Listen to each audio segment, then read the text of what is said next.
Italian Wine Podcast. Chin Chin with Italian wine people.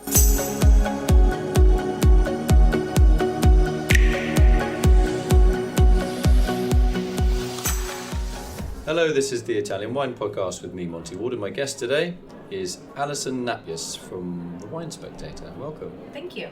Firstly, I have to ask you about your surname.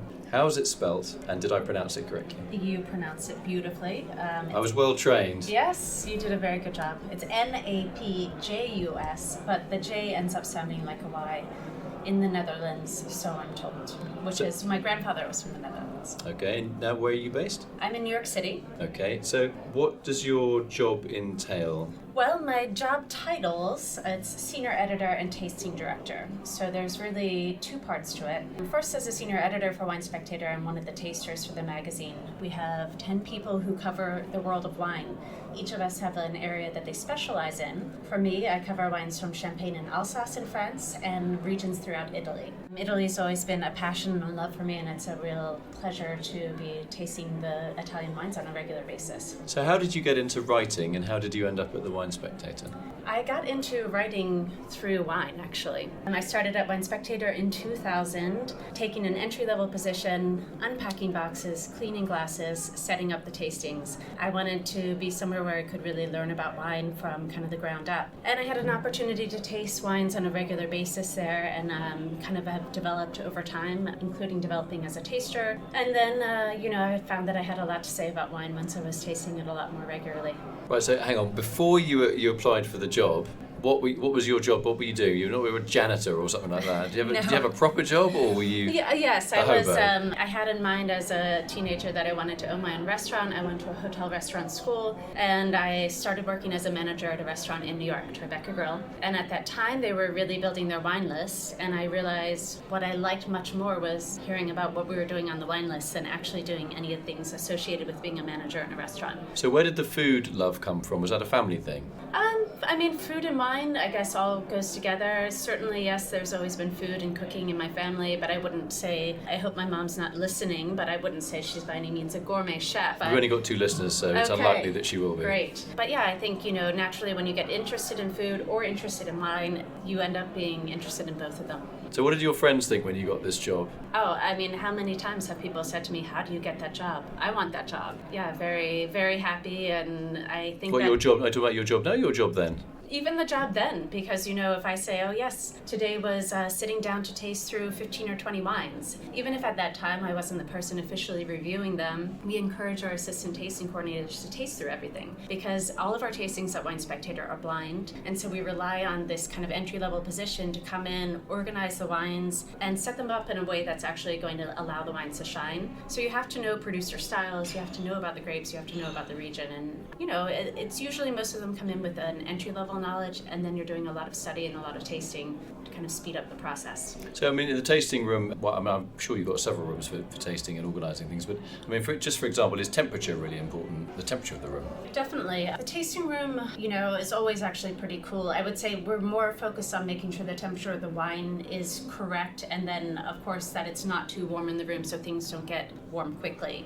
And we definitely focus on what the type of wine is, what the preference of the taster is. And for example, when I taste, I like to taste 15 wines straight through one after another as the tasting coordinator has set it up and organized it. Then I go back and I pair things in a different order. That also gives the wines time to open up a little bit. They warm up a little bit. So I like to start off with things quite cool, because by the end of the time I'm tasting all of them in my multiple iterations, the temperature will have changed. So you start off maybe at cellar temperature? Cellar temperature definitely for the reds, and maybe even a little bit cooler for whites and sparkling wine. Okay, which is hardest physically to taste? Everyone has their own opinion in the wine industry about which are more tiring. Well, surprisingly, despite the range of wines that I taste, I really don't taste a lot of very big tannic reds.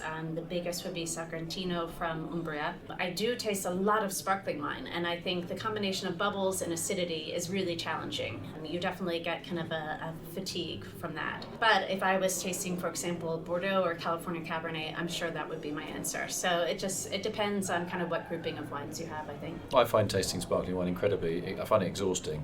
Yeah. And my attention span is not, I can't just do 30 sparkling wines. I could probably do that for reds. I've made red wine, but sparkling wine I find really, really tough.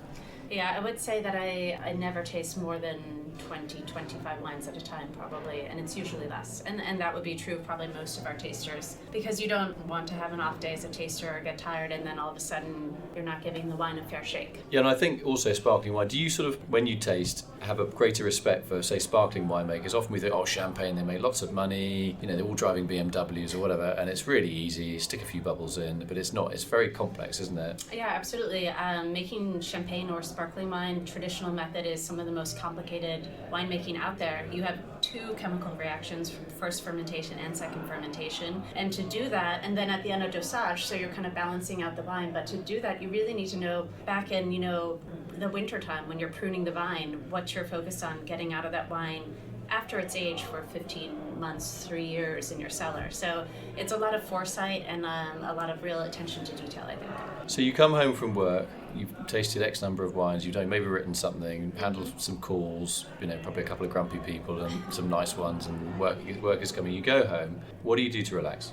I like to cook and I like to have a glass of wine as I do it, definitely. I actually, to tell you the truth, is first thing is I walk home from work a lot, and I walk through interesting parts of Manhattan, stretch my legs, clear your mind a little bit. So that's probably first before anything. And then I'm ready to have some food and a glass of wine while I do it. But when you're cooking and you have a glass of wine in your hand, you're just cooking and doing your stuff and other thoughts are going through your head. It's just a glass of wine. You're not saying, oh, this is a bit acidic or too sweet or too tannic or young or typical. But, well, Can you switch off? No, I think in a way that if something surprises me, yes, I'll still take note of it. But I think that that's actually a very good example of, you know, wine is supposed to be about pleasure. It's not supposed to be about deep analysis and thought all the time. And yes, in that situation, I'm just enjoying having a sip, stirring the onions, you know, and watching my meal progress. I mean, how much pressure, obviously it's a world famous magazine, you know, any slip and there'll be hundreds of people ready to shoot, not just you down, but the people in the magazine. I mean, how much pressure do you feel? Well, I think, you know, we rely a lot on, as I said, it's all blind tasting. So, and we also, I will say that we taste wines often twice in blind settings. So I think, you know, we're really giving the wines a good opportunity to show well. And I feel like we all of the tasters for Wine Spectator have trained for a long time, travel to wine regions, have, you know, this depth of knowledge. And so I feel like our methodology is really secure. So pressure, yes, I think in any job you want to put the best foot forward, but we really rely on this methodology to be a sound basis for what we do. I mean, this may be beyond your pay grade, as they say in America, but I mean, how much sort of consumer testing does the magazine do for its readers? Like, what our readers like, what our readers don't like? Do you get into that or not? No, really? not really. Maybe somebody in the company is doing that, but I've not really been made aware of it. More, we kind of respond to what we're seeing in terms of page views on our website, feedback from readers, and also, you know, the magazine is now more than 40 years old, and so yes, I started a younger member, the senior editors, but I have 17 years of experience, and there's people with twice that or more at the magazine. So I think they have a pretty good, you know, finger on the pulse of what our readers are interested to see, or at least we hope that we're giving them that on a regular basis. Next question. I mean, I've written for a few magazines, and I think every one that I've written for, possibly bar one, has at some stage or has now at this current time a female editor. If the opportunity came along, would you like to edit the magazine? Or is that just not something that you're interested in? You're just happy doing what you're doing? It's not a loaded question, by the way. I think in a light way, so Wine Spectator might have kind of a larger reach, but in fact it's quite a small staff of people working there. So I am not necessarily an editor, but I certainly am asked to look at certain things that might be specific to what I know the most about, to make sure that the facts are correct, and also to just see if we're kind of going in the right direction. So in that regard, yes, I do some loose editing, but no, as I said, I really got into wine and became a writer. So sure, if I had to, yes, I could, but I think that probably the magazine would be better served with an editor who catches all the grammatical errors that my editor catches for me.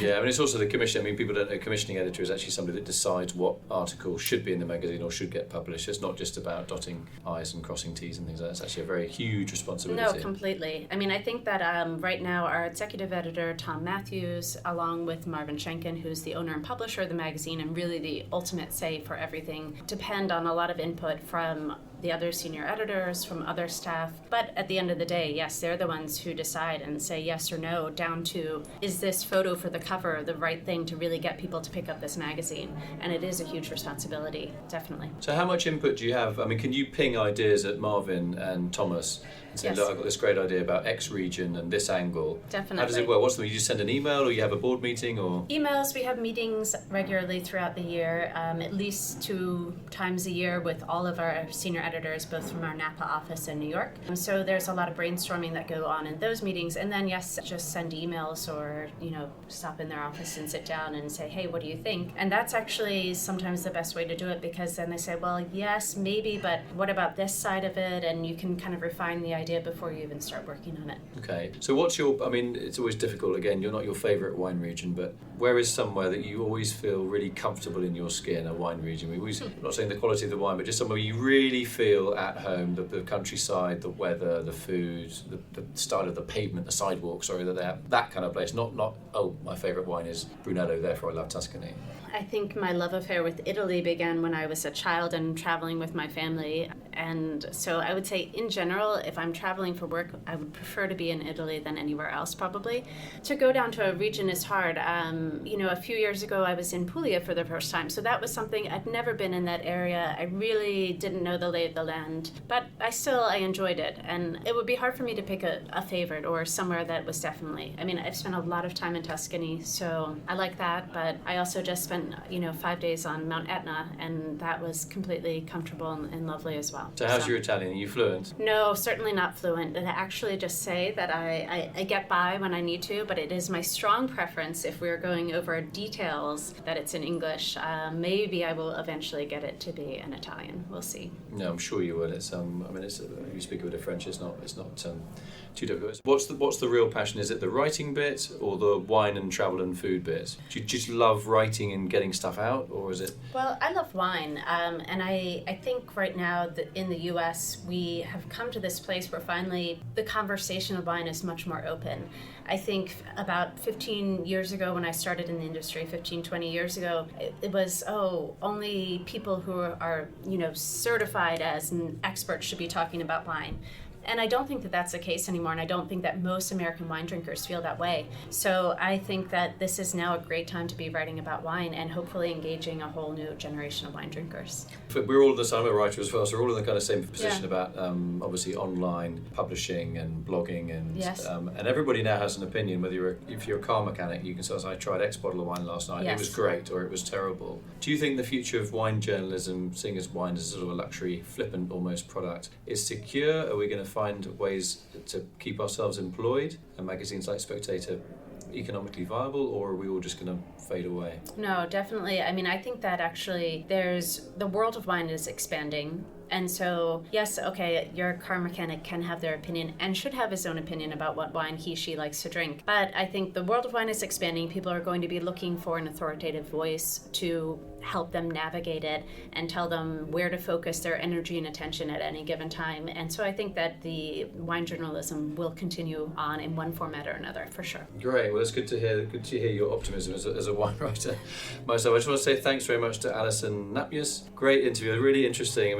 There are so many prejudices about the wine spectators, I'm sure you know, and I have to say I've been guilty of that in my time. But I really enjoyed talking to you. You're great interviewee, and I appreciate your openness. Well, Clearly, thank you for having me.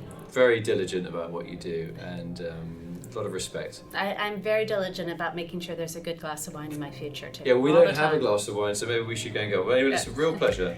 All right. I want to thank you very much. Thank you. Have a good night. Follow Italian Wine Podcast on Facebook and Instagram.